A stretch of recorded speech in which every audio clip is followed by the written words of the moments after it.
سلام كبرات تغتلتي لما عنتم بار كمتي نقبر زلنا مالتيو تمتن زوار مكينة وي فريشاين بجرمن بتقرنيا مالتي كن قطرينا لو معن نريو تيما غاب زعبا زي شارهايت ابشتندي مالتي بزعبا بقدمنا تخيل مكينة مالتي بقدمنا تخيل مكينة كن حلو زلنا رحكات كنرينا مالتي زمدب كمت زبلو مالتي زخونه سب تمت مكينة تمتون زوار مكينة بقانقع جرمن كوت نزدل مالتي نجمرتي وي ون توم حج جميركم زلهم وي كان توم زوداهم كما زاخر خون خلي مالتي اقديما زمدب نخال موتان كوتهم كمهار زدليو على مستولهم شركه بلو قال فيديوهات مكتاب كتمكم كسبسكرايب تكبري زاخر مالتي اوكي نالو ما انتي مدبنا نقصيلنا عاجي تتيما هم زولكم زي شرايس ابشتن وي رحقتك محلاو مالت مستقل ما هذا الماكينه كتنقع عليك مالت رحقتك حليهات كيد عليك مسوز غيد حتتات كنرينا مالتي لوت سكيتس اوكي هذا زيفارن ميت اختسي كامها هينتر اينم اوتو هي بلچن زي شرايس ابشتان مسوز ميندستنس اين هالتن نسوي نحنا مالتي ابز تعزي ددحري كقدمنا مالت حنت اوتو وي ددحر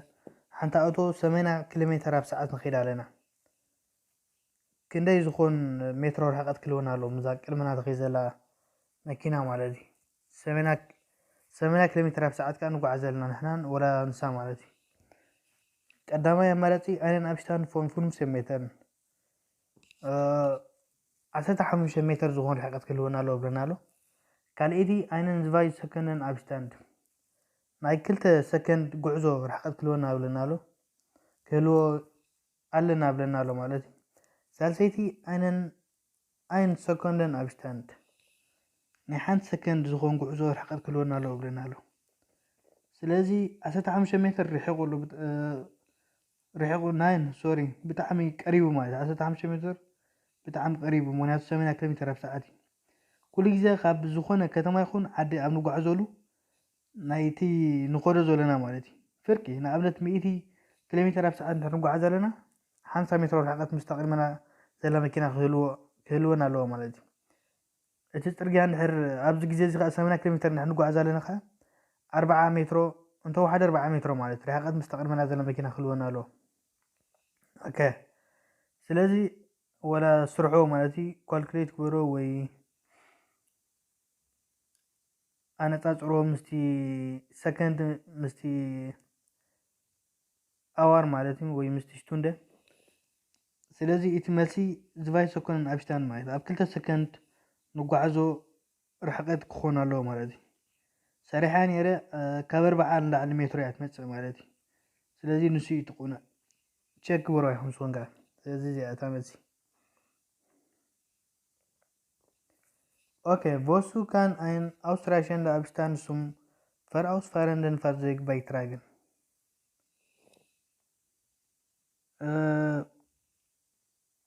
زغان تهبلنا له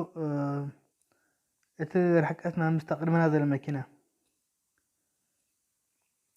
حريقة هنسألنا زغل معاسي بلنا له وي انتاي وتي مغنياتات بلنا له مالتي زي حدا بقبو مالتي رحقتنا حالينا مخاسي انتاي تقولوا له بلنا له مستقدمنا ذا الماكينة فوسو كان ein ausreichender Abstand zum vorausfahrenden Fahrzeug beitragen. እቲ ቆንዑ ወይ እቲ ጉቡእ ርሕቀት ካሕልኻ ምኸርሲ እንታይ ፅሎ ኣለዎ ብለና ኣሎ ምስተቐድመና ዘለ መኪና ቀዳማይ ኣማራፂ ሱር ፈሪንገሩን ደስ ኡንፈርጂኮስ እዚ እቲ ናይ ሓደጋ ከጋጥመና ዝኽእል ወይ እቲ ናይ ሓደጋ መኪና ማለት እዩ ይቁንሶ ብለና ኣሎ ፅቡቅ ኣሎ ማለት እዩ ካልእቲ ሱም ፈርኣውሽ ሸወንደን ፋረን እዚ ኸ ምስተቐድመና ዘላ መኪና ማለት እዩ ሶሪ إذا غا نستخدمنا ذلا بجوب ونكاتلا يتعملنا مالتي نقدر نطبق جنا نغنكاتل طبق أو نتاوي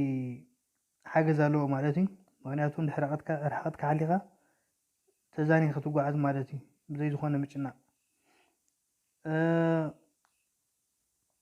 ሳልሰይቲ ሱር ኣይንሽትሬን ኩንዲያ ዚሽት እንድሕር ርሕቀትካ ብግቡእ ሓሊኻስ ክትርኢ ኣይትኽእልን ኢኻ ብለና ኣሎ እቲ ናትካ ትሪኦ ቦታታሲ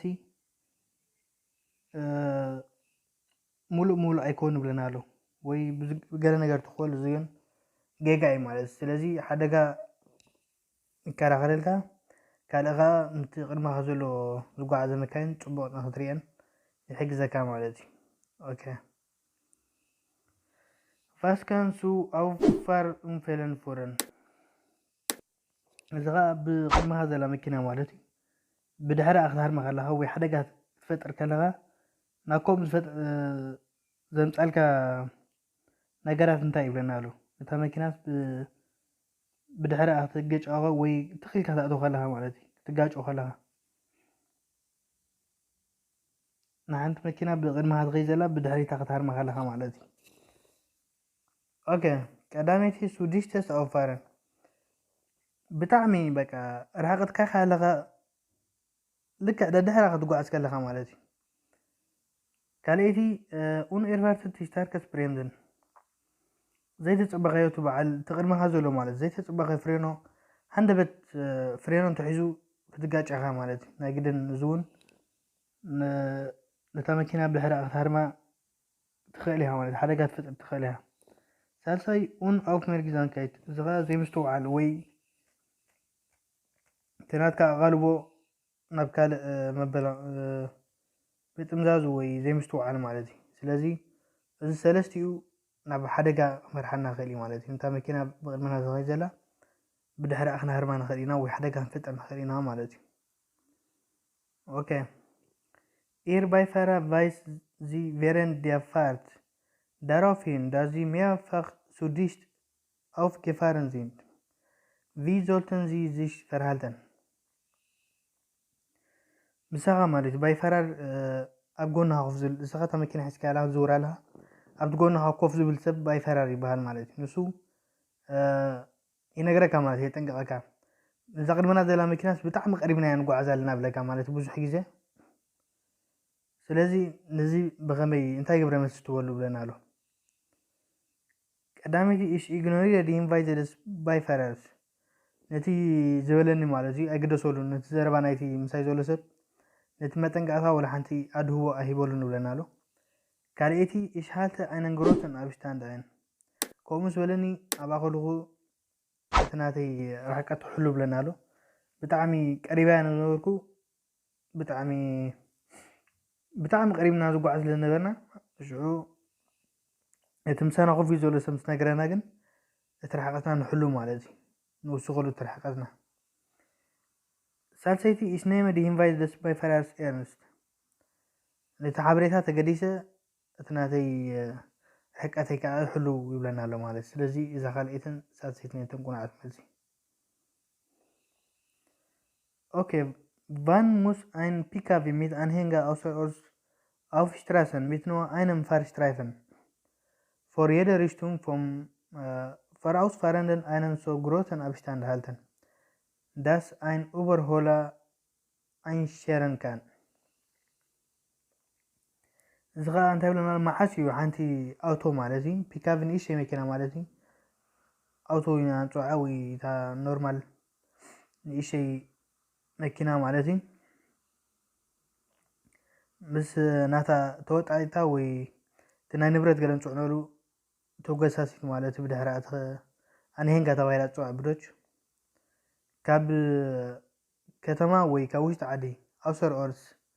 ወፃኢ ኣብ ሓደ ፅርግያ ማለት እዩ ፅርግያ ከዓ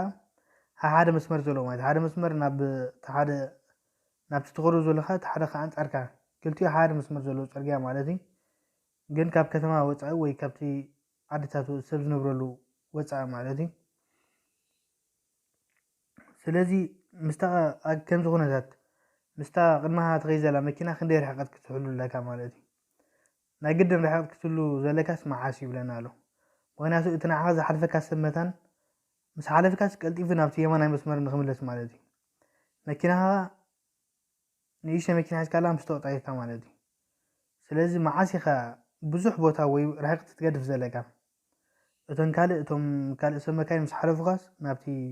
የመናይ መስመር ክምለሱ ማለት እዩ ስለዚ እቲ መልሲ አንትፎርት ባይ ዓይነት ሱግ ሌንገ ኡበር እታ መኪና እንድሕር ልዕሊ 7 ሜትሮ እንተኮይና ማለት እታ መኪናኻን ተደመሩ እቲ ተወጣጢት ወይ ተኣነንጋ ልዕሊ 7 ሜትሮ እንተኮይነን ናይ ግድን ምስ ተቅድማ ትኸይድ ዘላ መኪና ብጣዕሚ ነዊሕ ርሕቀት ጌርካ ክትጓዓዝ ኣለካ ማለት እዩ ምክንያቱ እተን ካልእ ዝሓልፋ መካይን መተን ሓሊፎምካ በቲ ናይ ፀገማይ መስመር ገይሮም ምስ ሓለፉካ በቲ ናይ ኣንፃር መካይን ወይ ተሽከርከርቲ ዝመፅእ ዘለዋ ምስ ሓለፉካ ቀልጢፈን ናብቲ ቦታ ክምለሱ ማለት እዩ ኦኬ Sie fahren im Stadtverkehr auf trockener Fahrbahn in einer Kolonie, da sich mit einer Geschwindigkeit von 50 km/h bewegt, welchen Sicherheitsabstand zum vorausfahrenden Fahrzeug müssen Sie mindestens einhalten? Okay, ንስኻ ወይ ንስኺ ማለት እዩ ወይ ንሕና ኣብዚ ግዜ እዚ ኣብ ሓደ ከተማ ንዝውር ኣለና መኪና ማለት እዩ ብቅድመና ብዙሓት መካይን ኣለዋ ማለት እዩ ኣብ ሰዓት 50 ኪሎ ሜትር ኣብ ሰዓት 50 ኪሎ ሜትር እናተጓዓዛ ከይዳ ኣለዋ ማለት ኣብ ማእከል ከተማ እዩ ብዙሓት መካይን ብቅድመና እውን ተሰሪዐን ኣለዋ ብጣዕሚ ዓብይ መስመር ተሰሪሑ ኣሎ ማለት እዩ ኣብ ውሽጢ እቲ ከተማ 50 ኪሎ ሜትር ኣብ ሰዓት ከዓ ንጓዓዝ ኣለና ማለት እዩ ኣብዚ ግዜ እዚ ምስ ተቅድመና ዘላ መኪና ክንደይ ዝኮን ርሕቀት ክህልወና ኣለዎ ናይ እንተወሓደስ ክንደይ ዝኮን ርሕቀት ክህልወና ኣለዎ ክንደይ ሜትሮ ቀዳመይቲ 10 ሜትር ኢንተሽፕሬክን etwa 2 ፒካቪ ሌንግን 10 ሜትሮ ወይ ከባቢ ናይ ክልተ መኪና ዝኸውን ርሕቀት ይብለና ኣሎ ናይ ንእሽተይ መኪና ማለት እዩ ፒካቪ ፐርሰነል ክራፍት ቫገን ማለት እዩ ፒካቪ ናይ ሰባት ዝስከማ ማለት እዩ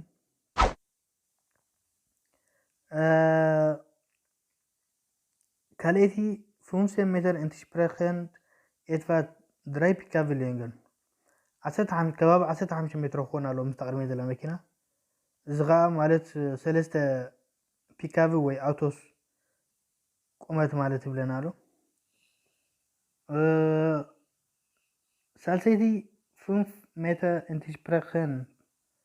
etwa 1 ፒካቪ ሌንግን 5 ሜትሮ ወይ ከዓ ናይ ሓንቲ መኪና ቁመት ፍልሊ ወይ እቲ ርሕቀት ክሕልወለን ይብለና ኣሎ ስለዚ እንተወሓደ ኣብ ከተማ ማለት ከምዚ 50 ኪሎ ሜትር ኣብ ሰዓት ትጓዓዘሉ እንተወሓደ 15 ሜትሮ ወይ ናይ 3 መካይን ርሕቀት ክትሕልወለካ ማለት እዩ ካብ ከተማ ወፃኢ ወይ ካብ ኦርሻፍት ወፃኢ ኣብ ዝኮን ግን ንኣብነት 100 ኪሎ ሜትር ኣብ ትጓዓዘሉ ከምቲ ዝበልኩኹም ማለት እዩ 50 ሜትሮ ርሕቀት ክህልወካ ኣሎ ምስታ ቅድማኻ ዘላ መኪና ማለት እዩ ኦኬ Was führt häufig zu schweren Unfällen? ካብዞም ስሕቡ ዘለዉ ዓይና እቲ ብብዙሕ ሓደጋ ዘጋጥም ማለት እዩ ዘጋጥሙ ኩነታት ቀዳሚቲ ዓይነ unangepasste Geschwindigkeit እዚ ከዓ ልዕሊ ዓቐን ወይ ምስቲ ዘለኻይ ኩነታት ዘይከይድ ቅልጣፈ ምስ ተዘውትር ሓደጋ ይጋጥም ማለት እዩ ዝበዝሕ ግዜ ብከምዚ ሓደጋ ይጋጥም ለና ኣሎ ካልእቲ ኣይንፋረን ሚትሱ ገሪንገን ኣብሽታን እዚ እውን ከምቲ ክንዛረበሉ ፀናሕና ማለት እዩ ብጣዕሚ ብውሕድ ርሕቀት ምስ ተቅድመካ ዘላ መኪና ምጓዓዝ እዚ እውን ብጣዕሚ ሓደጋ ካብ ዘጋጥሙ እዩ ማለት እዩ ብብዙሕ ሓደጋ ካብ ዘጋጥሙ እዩ ምክንያት እዩ ማለት እዩ ሳልሰይቲ ኣይነ ማንግልሃፍት ብኦባክትን ደስ ፈርክያስ እዚ ከዓ ነቲ ታቤላታት ወይ ኣብ ቅድመካ ዘሎ ኩነታት ዘይምስትውዓል ማለት እዩ እዚ ከዓ ናብ ሓደጋ ክመርሐና ክእል ማለት እዩ ስለዚ እዘን 3 ነጥብታት ኩሉ ግዜ ናብ ሓደጋ ካብቶም ብብዝሒ ናብ ሓደጋ ዝመርሓ ምክንያታት ማለት እዩ እዚ ስለዚ እዩ ትመልሲ ኦኬ welche Abstand zum vorausfahrenden Fahrzeug soll außerhalb geschlossener Ortschaften in der Regel mindestens eingehalten werden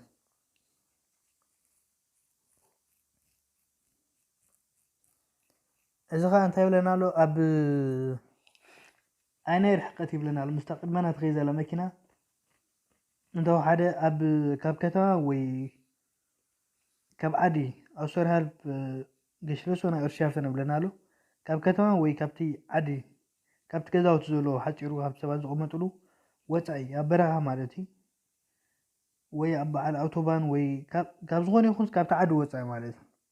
ምስታ ቅድመና ዘላ መኪና እንተው ሓደ ክንደይ ዝኾነ ርሕቐት ክህልወና ብለና ኣሎ ቀዳመይቲ 1.50 der Taco-Anzeige in Metern እዚ ኸ ናይቲ ሓደ ኣብ ርእሲ 5 ማለት እዩ ናይቲ ታኮ አንዛይገ ማለት እቲ ሰዓት መስል ኣብቲ መኪና ክንደይ ንኸይድ ከም ዘለና ዝሕብረና መሳርሒ ማለት እዩ ንኣብነት 100 ኪሎ ሜትር ንሕና ኸይድ ኣለና 20 ሜትሮ ፍልልይ ክህልወና ኣለዎ ማለት ይብለና ኣሎ ቁፅሪ ሓደ ካልእቲ ኸ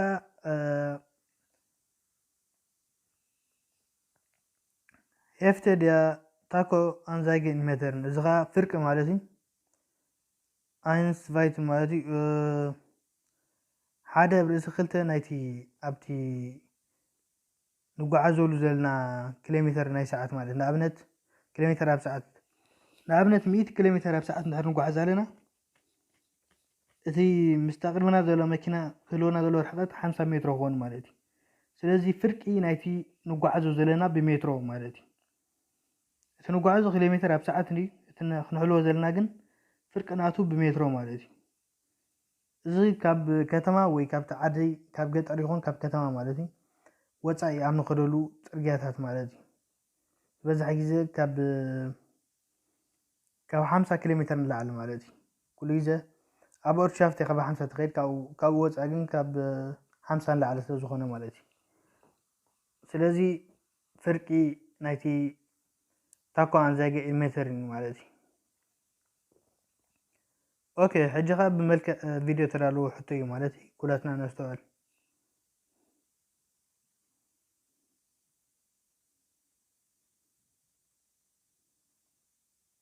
ኣብ ውሽጢ ከተማ ኢና ንጓዓዝ ዘለና ብቅድመና በዓል ሳይክል ኣሎ እቲ ፅርግያ በፅሕናያ ዘለና ኸ ብጣዕሚ ፀቢብ ፅርግያ እዩ ማለት እዩ ንድገማ ንረአያ ኣብታ መወዳእታ ቪድዮ ረኣይዋ እታ ፅርግያ ትፅብብ ኣላ ማለት እዩ ሽዑ ኣብ ትሕቲ ቢንቶ ኣብታ ትሕቲ ቢንቶ ምስ በፃሕና ስለዚ ሕጂ እንታይ ክንገብር ኣለና እያ ማለት እቲ ሕቶ ክትከውን ክንሪአና ብሓንሳብ ግን ኦኬ እቲ ሕቶ ንረአያ Welches Verhalten ist richtig? Nach links ausscheren ንፀጋም ክንጥወለና ብለና ኣሎ እቲ በዓል ሳይክል ንሓልፎ መዛን ዝግ ክኾን ኣይክእልኒ ምክንያቱ እተን ኣንፃርና ዘለዋ መካይን ማለት እዩ ምስ በዓልታ ቀያሕ ቀጠልያ ካልእ ብድሕሪና ዘለዋ መካይን ክንጋጭ ስለንኽእል ክኾን ኣይክእልኒ ማለት እዩ ፈርዚ ጎርን ቀስ ክንብል ኣለና ብለና ኣሎ እዚ ልክዕ እቲ መልሲ በሽሎኒ ገንካ ቀልጢፍና ክንሓልፎ ኣለና ብለና ኣሎ ነቲ በዓል ሳይክል እዚ እውን ክኾን ኣይክእልኒ ምክንያቱ እሱ በራይትስ ወይ ኦረዳ ኣብኡ በፂሕ ስለ ዘሎ ማለት እዩ ኣብቲ ቢንቶ በፂሕ ስለ ዘሎ ክንቅልጥፍና ንኽእልና ሕጂ ስለዚ እታ መልሲ ፈርዚ ጎርን ቀስ ኢልካ ደድሕሮ ምኻድ እያ ማለት እዩ ዚፋረን mit ihrem PKW und von Anhänger zugelange mehr als 7 Meter außerorts auf einer Straße mit nur einem Fahrstreifen vor jeder Richtung worauf müssen sie achten እስኻ ወይ ንስኺ ወይ ንሕና ማለት እዩ ኣብዚ ግዜ እዚ ምስ ሓንቲ ኣውቶላትና ብድሕሪኣ ኸ ቦን ኣንሂንጋ ማለት እዩ እዚ ተወጣጢት ኮይና ከምዚ መቐመጢ ማለት እዩ ኣብኡ ክትሓድር ትኽእል ዝበዝሐ ግዜ ኣብ ኡርላብ ወይ ኣብ ዕረፍቲ ዝጥቀምሉ ዝዓደ እዩ ማለት እዩ ከምኡ ጎሲስና ንኸይድ ኣለና ማለት እዩ ከምኡ መኪና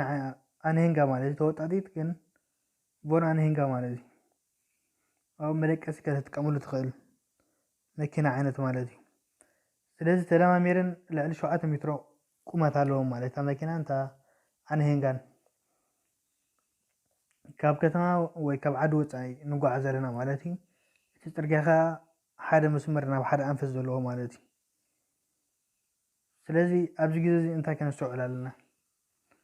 ቀዳመይቲ die Abstand zum vorausfahrenden muss in der Regel so groß sein dass ein Überholender einscheren kann ትርሕቐት ምስ ቅድመና ዘላ መኪና ብጣዕሚ ዓብይ ክኾን ኣለዎ ምክንያቱ እተን ዝሓልፈና ንዓና መካይን ናብቲ ቅድመና ዘለዋ ክምለሳ ማለት ናብቲ ፅርግያ ንክምለሳ أخل بتاخلون على بلنا له لك على مالتي ديجج فيني كايت فون زكتي كأمها دور فنزي نشت ورش رايدن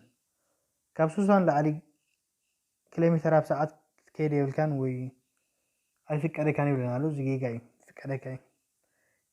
سمينات رأيت كيف كنت فكرة ترى أنت لعلى 8 مالتي زبز حل فيديو تاترينا نيرنا بزعبا أبزو حتى تات مسلوكم مالتي أنا هنجا ويتوتات حسكا أبزو ترياتات كندي كيت تخيل مستريلي أبزو حل في فيديوهات تشيك برو مالتي سالسيتي دي أبشتان سوم فراوس فارندن دارف نشت غروس ألس يرى سوق لينج زاين دين فركاس راون أوس نوستان زغان تبلنا له في مستقبل ما دلور حقسي كدت قومت ناتنا ناي مكنانا نايتا توتاتيت وينايتا أنا هنجا مستعمل مكينة نازلة مالتي تداميرو لعل شو عادة مترس كوني يبلون بلنا له مخنياتو نتيجة أرجعنا متكامل بلنا له سلازي جيجاي ولا زي سلازي بتاعنا أبي كونا له بستغل متن لأن كان المكان حليفنا نبدأ شجر نبتي يمناي مسمر وينبتنا هنا بغد ما خسر رعا مالتي إذا قدام يسأل أبزي جزء تعمزي بوفون هنجت ديا أينسو هالتن دا أبشتان سوم فراوس فارندن فرزيجاب أتي بغد ما هذا أتي رحكات مالت مستا بغد ما هذا المكينة أم انتاي مركز بلنا له وي انتاي أبقى متأتيها كتقبر لك مالت بلنا له قداميتي فوندين زيشت فرهالت نيزن إذا تاي مالتي إزر رأيك مالتي نابنت ما يبظهر ملعوان وي كمزي سألمات أبزخونلو برهان أبزخونلو كل جزء أتي مستك إذا تاتي تقولوي مالتي تناي كليما وي تناي ويزر تناي كونسات أير ناي قدم تقولوا ألو مالتي ناع هذا رأيك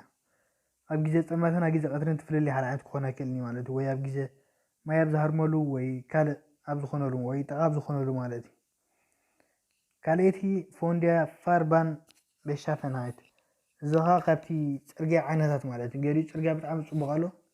قالي غا حمق على مالتي سلازي زون صلو على مالتي فونديا جيت فين ديكايت زغا برقت كابت قلت أفنايتي نايتي تدخلوا دلخا ون بلك صلو على مالتي واناتو 100 كيلومتر بساعة دغير كان مستقيم هذا الماكينة راقت كتحلون أب كتما 5 كيلومتر و 3 كيلومتر بساعة نخر كتحلون ببين في الزخانة مالتي سلازي الزخول سلسي نتبتات صلو على مالتي اوكي حجي غاب بملك فيديو ترالو تهرينا مالتي نستو قلب غير ما نقلتس بموترات ويسو موتر سايكل خوري لو اب كتما يولازي لك انا عنتو يحطي اجن قرب فليز ولا تازيا زين كلتس موترات نزبو على سايكل حليفة مو مالتي نحنا كنت هنقبر علينا بلشت فراتن إزريستيك نغلينكس أو شريم لنالون ناب تقام تطوى زي جيجاي سلازة تانهي عنتو يا بأخرة ترقي ماذا لا مالتي كاليدي نايتا حلفت حطو مالتي لك أهم جاء حطوني راب ملك فيديو ترالوت كاليدي فرزو قورن كاستبل سالتيت غا بشلوني جن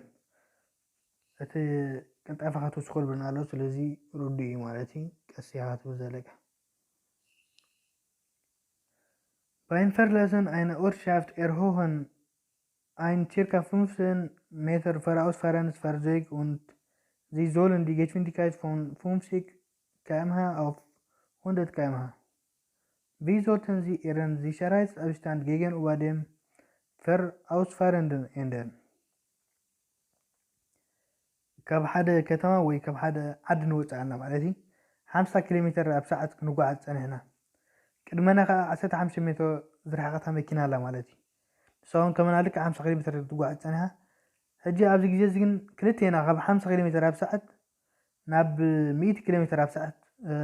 نغيرو لناتي قلت أفهم مالتي اتنا هنا سبيد مالتي سلازي اتنا هنا رحقت كيو أبتغاتا مع 15 متر تعني حجي غاندا يخون 100 كيلومتر ኣብ ሰዓት ብንጓዓዞ ዘለካ ክንደይ ክኾን ኣለዎ ብለና ኣሎ ምስታ ቅድመና ዘላ መኪና ወይ እንታይ ክትገብር ኣለካ ሕጂ ምስቲ ርሕቀት ዝምልከት እንታይ ክትገብር ኣለካ ብለና ኣሎ ሕጂ ኢዞልተድ ዚሰራሒት ኣብ ሽታንድ ኣነ እቲ ርሕቀተይ ከምዚ ክገብሩ ኣለኒ ብለና ኣሎ ተመራፂ ሕጂ ቀዳመይቲ ኡንፈርኤንዴት ባይባሃልተን ከም ቀደመይ 15 ሜትሮ ርሕቀት ሓሊፍ ክጓዓዝ ኣለኒ ብለና ኣሎ ጊጋይ ኦፍ ሚደሰንስ 5 ሜትር ኤርሆን እንታው ሓደ 50 ሜትሮ ርሕቀት ክልወን ኣለዎ ብለና ኣሎ እዚ ትልክዕ ማለት እዩ ከምዚ ዓንተ ወይ ዝበለናያ ማለት እዩ ፍርቂ ናይቲ ንጓዓዞ ዘለና ብሜትሮ እዚኣ ኩሉ ግዜ ትረስዖ ሳልሰይቲ ኣፍ ሚደሰንስ 25 ሜትር ኤርሆን እዚ ኸ ውሒዱ ማለት ክኾን ኣይክእልኒ ስለዚ ተመልሲ ፍርቂ ናይቲ ትኸዶ ዘለካ ኪሎሜትር ኣብ ሰዓት ብሜትሮ ማለት እዩ ሚእቲ ተኮይኑ 50 80 ተኮይኑ 40 ማለት እዩ ኣብ ከተማ ተኮይኑ 50 ኪሎሜትር ኣብ ሰዓት ትኸደሉ ግን 15 ሜትሮ ወላ እንተኸድካ ፀገም የብሉ ማለት እዩ ርሕቀት ክሓሊኻ ማለት ምስ ተቀድመካ ዘላ መኪና ኦኬ ሕጂ ኸ ብመልክዕ ቪድዮ ተዳለወ ሕቶ እዩ ማለት እዩ ነስተውዕር ኩላትና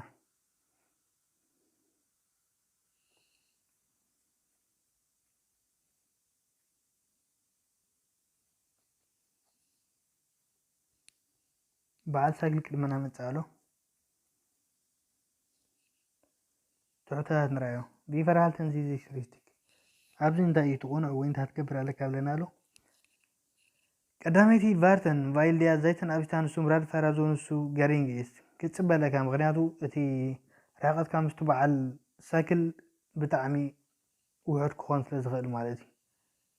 ካልአይቲ ገላሽ መስክ ቫይታፋርን ቫይልድያ ዘይተን ኣብስታን ሱ ምራድ ፈራ ኣውስትራሽን ኢስ ብማዕረ ማለት ከምዛ ዘለኸያ ቀፅል ጉዕዞኻ ቀፅል ምክንያቱ ምስቲ በዓል ሳይክል ዘሎ ርሕቀትካ ብጣዕሚ እኹል ስለ ዝኾነ ብለና ኣሎ ጌጋ እዩ ማለት እኹል ኣይኮነን ብጣዕሚ ፀቢቡ ክንደግማ ኢና ቪድዮ ሳልሰይቲ ሚት መሲጋ ጌሽፊንዲካይት ቫይታፋርን ቫይልድያ ዘይተን ኣብስታን ሱ ምራድ ፈራ ዝያ ገሪንግ ኢስት ብጣዕሚ ቀስ ኢልካ ተጓዓዝ ብለና ኣሎ ምክንያቱ እቲ ምስቲ በዓል ሳይክል ወይ ምስቲ በዓል ፈራድ ዘለና ርሕቀት ብጣዕሚ ውሑድ ስለ ዝኾነ ብለና ኣሎ ማለት ንራእያ ካልኣይ ግዜ እታ መልሲ ክትፅበለካ እያ ንራእያታ ቪድዮ ካልኣይ ግዜ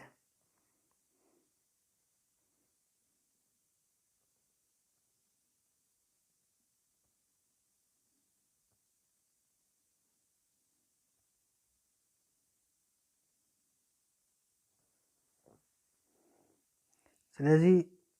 ክንፅበለና ማለት እዩ ኦኬ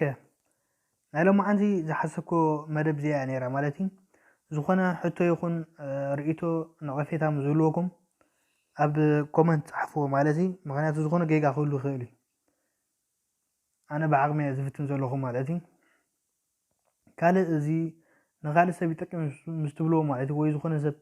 ብቋንቋ ጀርመን መምርሒ ፍቃድ መኪና ወይ ፍረሻን ገብር ምስ ይደሊ ምስ ትብልዎ ሼር ግበርሉ ማለት እዩ ካልእ ቪድዮታት ምክታል ከዓ ሳብስክራይብ ግበሩ ቢሱም ኔክስት ማል ቻው ቻው